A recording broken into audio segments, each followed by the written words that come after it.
My all-time favorite game to play with people is Monopoly.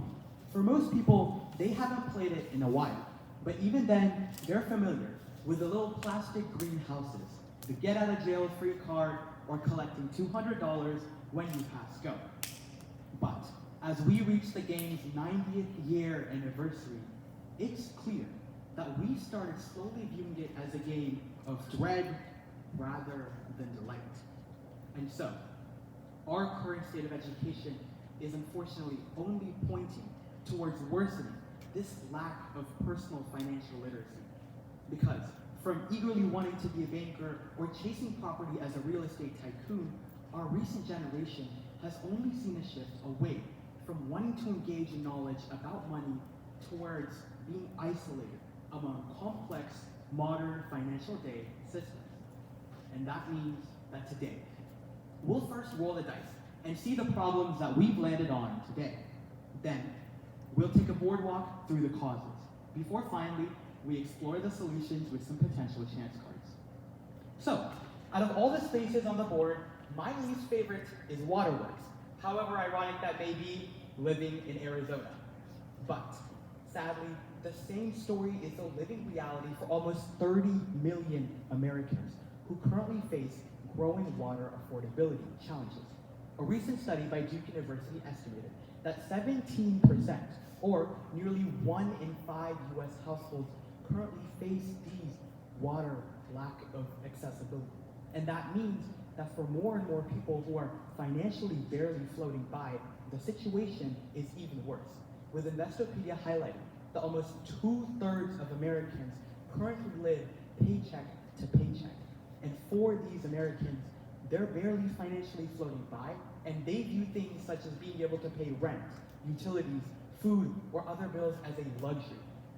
And what that means is that now, we're seeing people slowly turn away from being in a cycle of poverty and being financially trapped instead. So, that means that we're also seeing that because of this growing increase in people who are trapped in the cycle, these people are slowly starting to move further away from financial knowledge, and it's creating an issue more prevalent in our society today, affecting their mental health as well. In 2023, a survey revealed that more than half of Americans claim that money negatively affected their mental health.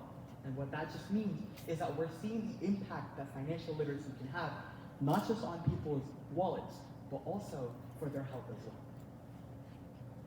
But even more, the current situation with financial literacy is greater than just the toll it takes on people, but rather on children as well. The Education Data Initiative reported that the current total US student loan debt is $1.6 trillion. For reference, that's greater than the GDP of almost all the countries in the world. Out of the 200 countries that exist, that's only behind 15 of them. And the current student loan average for each student is double of what it was just 2 decades ago, showing us how this recent increase in the burden that each student faces is increasing and worsening each student's financial problems. And unfortunately, this rolls in right around as children first step into adulthood, sometimes even at the age of 17 years old.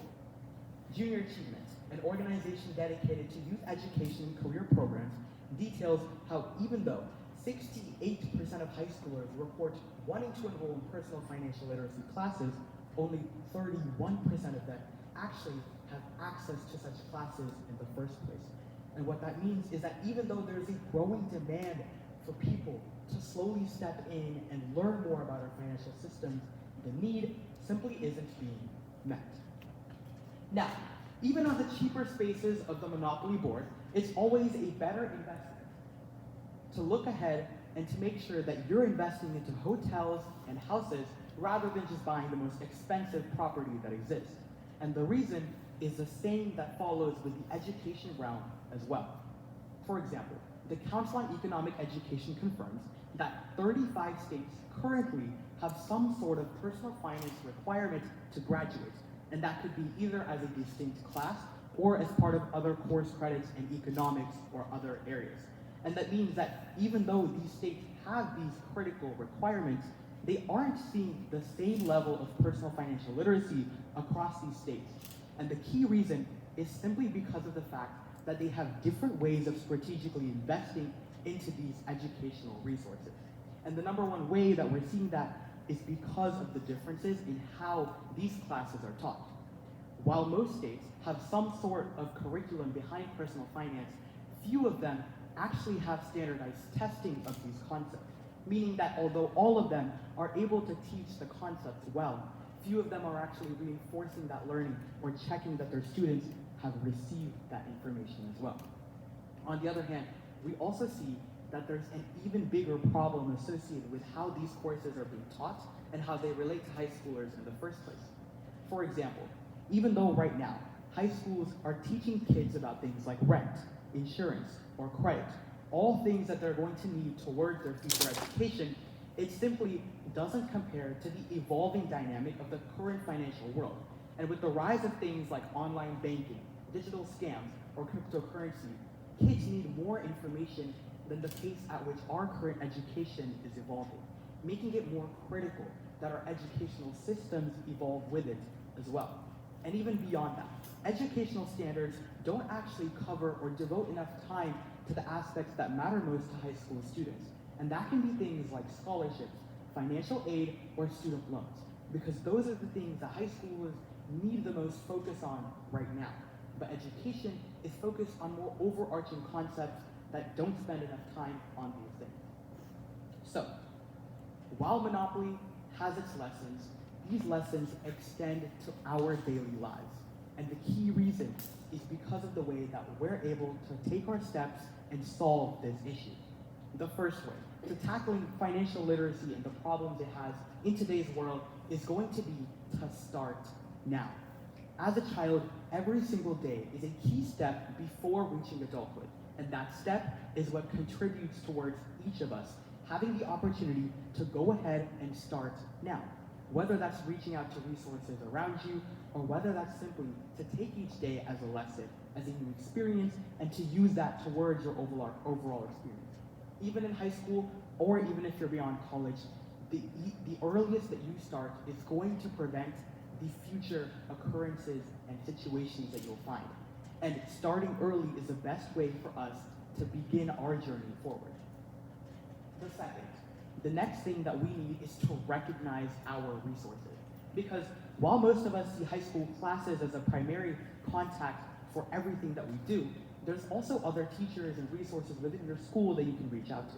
For example, each school's math, economics, or science teachers all have ways that they can look into in providing you with the right information for your future careers or for your future financial literacy. And that means that in our case, the more that you reach out to these resources, the more it can help. Moreover, even local libraries now include extensive lists of things and resources that you can reach out to and look into, specific topics that you might be interested in, or general concepts that you're looking to cover. And with the access of digital tools as well, it's now become more easy than ever to reach out to things like Google Sheet templates, Canva, or Notion, and look at their ways of setting your plan and starting for you to recognize your resources. The next step is to create a plan, because while most of us are currently at an ideological situation where we know our goals, writing them down is the only way that you really get started towards setting these goals. And so, when it comes to creating that plan, get started using any sort of online resource or ways that help you. Whether that's free, reputable websites like Khan Academy or the government's own financial literacy website initiative, mymoney.gov. And using these, you'll be able to get started creating your plan, even if it includes involving a financial advisor, whether that's a trusted adult, friend, parent, or more. And lastly, the last thing to do is take time to reflect, because your first plan isn't going to be perfect. And as you continually add to the process and build off of what you've built, you're able to not only fix your mistakes and improve upon it, but also treat financial literacy as a growing and evolving process where you're changing with it.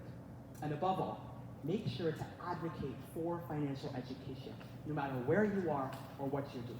And whether it's at the state, school, local level, make sure that you're pushing for the education that allows all of us to have the same access to resources and things that we would want as well. So, Whether or not you like Monopoly and whether its lessons extend to all of us, it's clear that the game always comes with wins and losses. And in this case, when we spark the change to build financial literacy and to promote it within schools and resources, our win is a win for the future.